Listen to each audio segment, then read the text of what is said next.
ये एनीमे हमारा नहीं है, हमने सिर्फ इसे एक्सप्लेन किया है, वो भी एंटरटेनमेंट पर्पज से। सो कृपया इस पे कोई कॉपीराइट ना दे।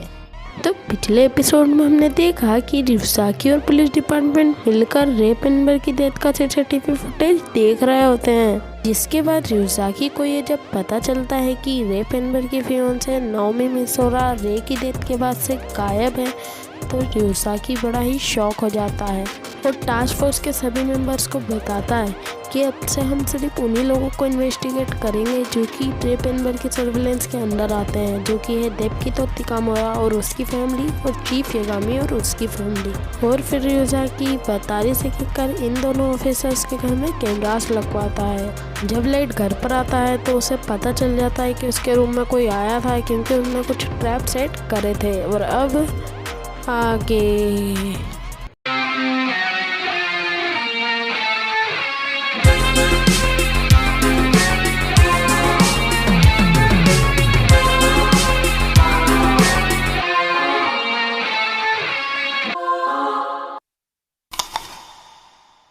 एपिसोड की स्टार्टिंग में रियो को मार्केट जा रहे होते हैं और रियो की बॉडी सिम्टम्स की वजह से मुड़ गई होती है। लाइट रियो से पूछता है कि क्या मुझे कोई फॉलो तो नहीं कर रहा, जिसके जवाब में रियो लाइट को बताता है कि मैंने आसपास के 100 मीटर तक चेक कर लिया है और तुम्हें कोई भी फॉलो नहीं कर रहा। लाइट बोलता है लेकिन न्यूज़ के हिसाब से 1500 इन्वेस्टिगेटर्स को जापान भेजा है। ड्यूक बोलता है कि वो लोग पक्का ब्लफ कर रहे हैं, क्योंकि अगर वो सच में 1500 इन्वेस्टिगेटर्स को जापान भेजते तो वो ये काम सीक्रेटली करते, ना कि न्यूज़ में रिवील करके। और लाइट रियोक को एप्पल्स दिलाने के लिए मान जाता है। एप्पल्स खाते ही रियोक धीरे धीरे ठीक होने लगता है और लाइट से शिकायत लगाता है कि तुम मुझे पूरे घर में कैमरा ढूंढने के काम में लगाते हो और एप्पल्स खाने ही नहीं देते हो, जो कि बहुत गलत बात है। दूसरी तरफ चीफ यागामी रिसाकी से बोलते हैं कि वो 2 दिन पहले हमारे क्रिमिनल्स बस नेचर और एम्बेसडर जिनकी डेथ हार्ट अटैक से हुई थी उनके बारे में सोच रहे हैं। और मेरे हिसाब से मेरी फैमिली को उन दोनों क्रिमिनल्स के बारे में कुछ नहीं पता था, तो क्या अब मेरी फैमिली सस्पिशियन से हटनी चाहिए। रियोसाकी बोलता है कि हमें ये तो पता है कि कीरा डेथ की टाइमिंग कंट्रोल कर सकता है, लेकिन मुझे ये नहीं लगता कि कीरा बिना किसी क्रिमिनल की न्यूज़ सुने उसे मार सकता है। इसलिए हो सकता है कि चीफ यागामी की फैमिली में कोई भी कीरा ना हो। तभी चीफ यागामी और रियोसाकी सीसीटीवी के थ्रू लाइट को घर आते हुए देखते हैं। लाइट मन में सोचता है कि उस पोटैटो चिप्स वाली ट्रिक से वो सिर्फ 2 ही क्रिमिनल्स को मार पाया, और वो भी उनको जिनके क्राइम बहुत ही छोटे थे। इसलिए हो सकता है कि एल का उस पे कीरा होने का शक और भी बढ़ जाए। लाइट मन में सोचता है कि अगर वो छोटे क्राइम वाले क्रिमिनल्स की न्यूज़ देखे तो इसे एल को उस पर शक नहीं होगा। और इस सब के लिए मुझे उन क्रिमिनल्स के नाम को याद रखना होगा जिनकी न्यूज़ टीवी पर दिखाई जा रही है। और घर से बाहर आते ही मैं उन सभी क्रिमिनल्स के नाम अपने वॉलेट में रखे डेथ नोट के पेज में लिख दूंगा।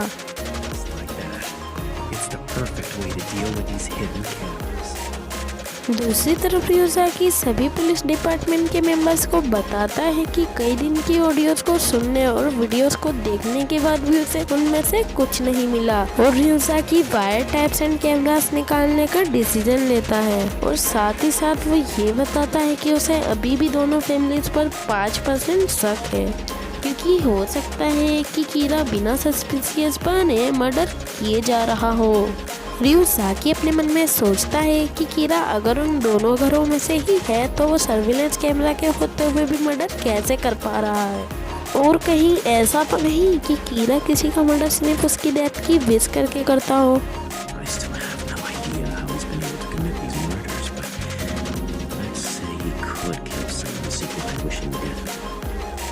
रियोसाकी मन में सोचता है कि कोई भी इंसान जिसे पता हो कि वो मर्डर कर रहा है वो कोई ना कोई इमोशन तो कैमरा में रिवील जरूर करता है, तो फिर हो सकता है कि इन दोनों फैमिली में से कोई कीरा ना हो।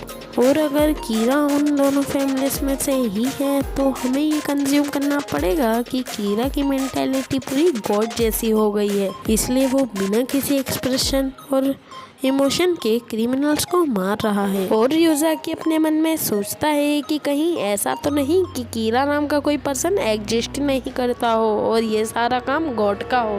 लेकिन रियोजाकी अपने इस आइडिया को बिल्कुल बेकार बताता है, क्योंकि अगर ऐसा होता तो उन्हें किसी को मारने के लिए नाम और फेस की जरूरत नहीं होती।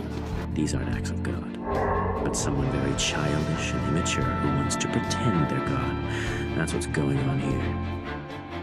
रियोजाकी मन में सोचता है कि ये काम गॉड का नहीं है, लेकिन ऐसे पर्सन का है जिसकी मेंटालिटी पूरी बच्चों जैसी है और वो ऐसे प्रेजेंट कर रहा हो जैसे वो गॉड हो। रियोजाकी सोचता है कि कीरा नाम का पर्सन जरूर एग्जिस्ट करता है और वो उसे पकड़ कर ही रहेगा, लेकिन कीरा कभी अपने आप को रिवील नहीं करेगा। और वो ऐसा क्या करे कि कीरा खुद उसे बताए कि वो ये मर्डर्स कैसे कर पा रहा है। रियोक लाइट को बताता है कि उसने अभी अभी चेक किया है कि सारे कैमरास को हटा दिया गया है, लेकिन लाइट रियोक की बात का कोई जवाब नहीं देता और उसे इशारों में बताता है कि हो सकता है कि अभी भी वायर टाइप्स ना हटाए गए हों। लाइट मन में सोचता है कि इसका मतलब एल शायद अब उस पर कीड़ा होने का शक नहीं करता और लाइट डिसीजन लेता है कि वो किसी तरह अपने फादर की हेल्प से एल की ट्रू आइडेंटिटी का पता लगाएगा, जिससे कीरा इस वर्ल्ड का नया गॉड बनने में एक स्टेप आगे निकल जाएगा।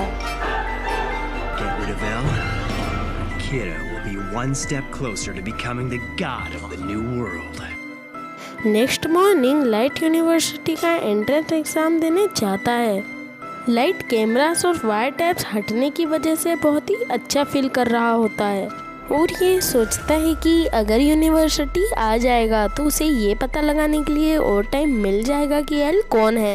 एग्जाम के स्टार्ट होते ही टीचर सीट नंबर 162 पर बैठे स्टूडेंट को ढंग से बैठने के लिए बोलते हैं और जब लाइट उस स्टूडेंट को देखने के लिए टर्न होता है तो वो पहली बार एल को देखता है। हालांकि लाइट को नहीं पता होता कि वो स्टूडेंट एल है।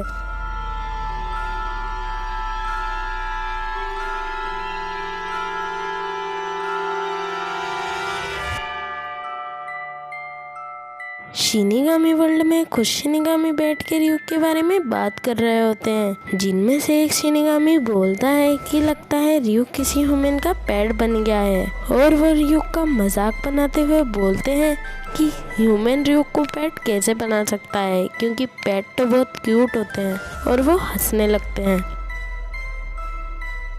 यूनिवर्सिटी एग्जाम में अच्छे मार्क्स लाने की वजह से लाइट का नाम अनाउंस किया जाता है और उसे स्टेज पर बुलाया जाता है। लाइट के बाद एक और नाम अनाउंस किया जाता है जो कि हितागी रियोगा होता है।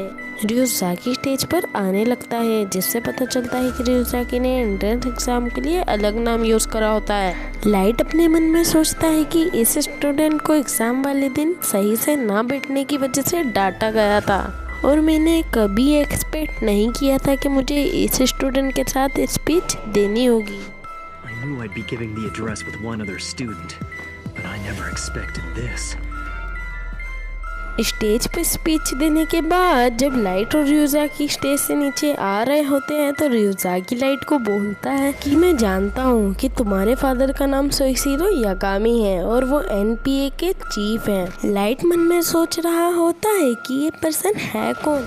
रियोजाकी बोलता है कि मुझे पता है कि तुम ग्रेजुएशन कंप्लीट करने के बाद पुलिस एजेंसी ज्वाइन करने का सोच रहे हो और तुम कुछ केसेस में पुलिस की मदद कर चुके हो और अब तुम्हारा इंटरेस्ट कीरा केस में भी है। रियोजाकी आगे बोलता है कि अगर तुम प्रॉमिस करो कि तुम किसी को नहीं बताओगे तो मैं तुम्हें कीरा केस से रिलेटेड एक इम्पोर्टेंट इन्फॉर्मेशन देना चाहता हूँ। लाइट कंटिन्यूसली ये सोच रहा होता है कि वो पर्सन कौन है और उस इन्फॉर्मेशन को जानने के लिए लाइट क्यूरियोसिटी में आके रियोजाकी से पूछता है कि वो इन्फॉर्मेशन क्या है। रियोजाकी लाइट को बताता है कि वो एल है। I won't tell anyone. What is it? I want to tell you I'm Elle. Light Ryuzaki की बात सुन के थोड़ा सा घबरा जाता है और सोचता है कि अगर ये पर्सन सच में एल है तो उसने ये बात उसके सामने रिवील क्यों की। लाइट आगे सोचता है कि उसे ये पर्सन थोड़ा वियर्ड लगता था, लेकिन उसने ये कभी नहीं सोचा था कि ये पर्सन एल है। लाइट अपने आप को काउंट डाउन करके और अपने एक्सप्रेशन को छुपाते हुए रियोसाकी से कहता है कि अगर तुम सच में एल हो तो मैं तुम्हारी बहुत इज्जत करता हूँ।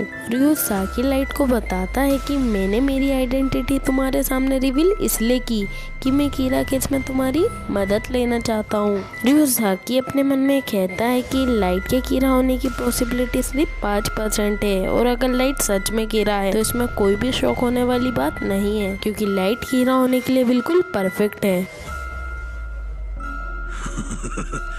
This guy is really L like he says, then consider me impressed. रियोसाकी अपने मन में सोचता है कि अगर लाइट सच में कीरा है तो इस बात से ज़्यादा प्रेशराइज और कुछ भी नहीं हो सकता कि उसे कीरा होने के बावजूद भी कीरा केस में काम करना पड़ रहा है। लाइट सोचता है कि भले ही ये पर्सन एल हो या ना हो, इसे वो कुछ भी नहीं कह सकता।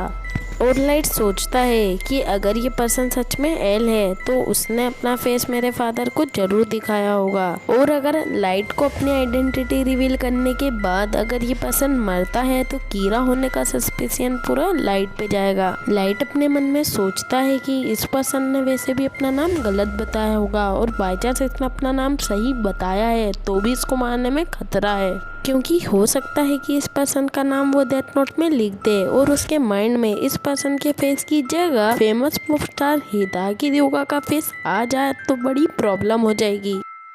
लाइट अपने मन में सोचता है कि शायद अभी भी वो लोग सस्पेक्ट है जो कि रेप एम्बर के सर्विलेंस के अंदर थे, क्योंकि इस पर्सन का फेस रिवील करने का रीजन और कुछ हो ही नहीं सकता। I didn't think the ceremony would be so interesting. Light घर पर आने के बाद बहुत ही गुस्से में होता है। रियोक लाइट को शिनिगामी आइज डील करने के बारे में बोलता है। लाइट रियोक को गुस्से में बोलता है कि शिनिगामी आइज डील करने के बाद भी कोई फायदा नहीं है, क्योंकि अगर वो उसे मार दे और वो एल ना लिख ले तो असली एल को पता चल जाएगा कि वही कीरा है। If I kill him and it turns out he's not really L, that would be like announcing to the real L that I am Kira. Sorry. Light Ryuk को बताता है कि शिनिगामी का किसी को डेथ नोट से मारने और नॉर्मल ह्यूमन के मारने में बहुत ही फर्क होता है। लाइट बताता है कि अब इस बात से कोई फर्क नहीं पड़ता कि वो एल है या नहीं, क्योंकि अब वो उसे मारता है तो पुलिस का डायरेक्ट सस्पिशियन उसी पर जाएगा। लाइट बताता है कि उसने कभी ये नहीं सोचा था कि एल अपने आप को उसके सामने रिवील करेगा, और हो सकता है कि उसने सब सस्पिशियस के सामने अपने आप को रिवील किया हो, और क्या पता है कि वो पर्सन एल है या नहीं, क्योंकि हो सकता है कि वो एल का भेजा हुआ कोई इन्वेस्टिगेटर हो। लाइट रियोक को बताता है कि अब से वो दोनों क्लास में फ्रेंड्स बन के रहेंगे, जबकि असल में वो दोनों एक दूसरे को इन्वेस्टिगेट करेंगे। लाइट बताता है कि वो एल का ट्रस्ट जीतने के लिए कुछ भी करेगा, और अगर बाद में जरूरत पड़ेगी तो वो उसे अपने हाथों से ही मार देगा। Time I'll earn your trust. And once you've told me what I want to know, there'll be no point keeping you alive. Then I'll kill you with my hands if I have to.